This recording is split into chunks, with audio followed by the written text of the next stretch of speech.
আসসালামু আলাইকুম প্রিয় শিক্ষার্থীরা, আজকে আমরা দেখব রাইট ফর্ম অফ ভার্বসের প্রেজেন্ট ইনডিফিনিট টেন্সকে কিভাবে খুব সহজেই শনাক্ত করা যায়। সহজ একটা টেকনিক আছে তোমাদের মাঝে, আজকে দেখাচ্ছি। দেখো, সানস আর গুড, সূর্যরা ভালো। জীবনেও শুনি নাই সূর্যরা ভালো, কেমন কথা। তো দেখা যাক, সানস S for sometimes, U for usually, and for normally, S for seldom, R, A for always, R regularly, E every day.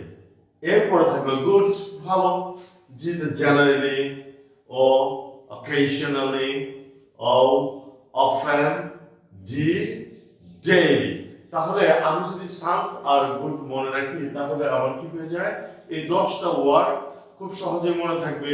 ইংরেজি বাক্যে এই 10টা ওয়ার্ডের যে কোনো একটা ওয়ার্ড থাকলেই প্রেজেন্ট ইনডিফিনিট টেন্স হয়ে যায়।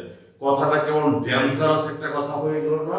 দেখো, dangerous, D for daily, dangerous যদি আমরা দেখি, D for daily, A for always, N normally, G generally, E everyday, R regularly, O occasionally, often, U usually, S for seldom, sometimes.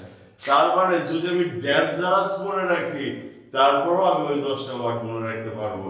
R Sans R good মনে রাখলে 10টা word মনে রাখতে পারবো। আর এই 10টা ওয়ার্ডের যে কোনো একটা ওয়ার্ড থাকলে প্রেজেন্ট ইনডিফিনিট টেন্স হবে। ধন্যবাদ সবাইকে।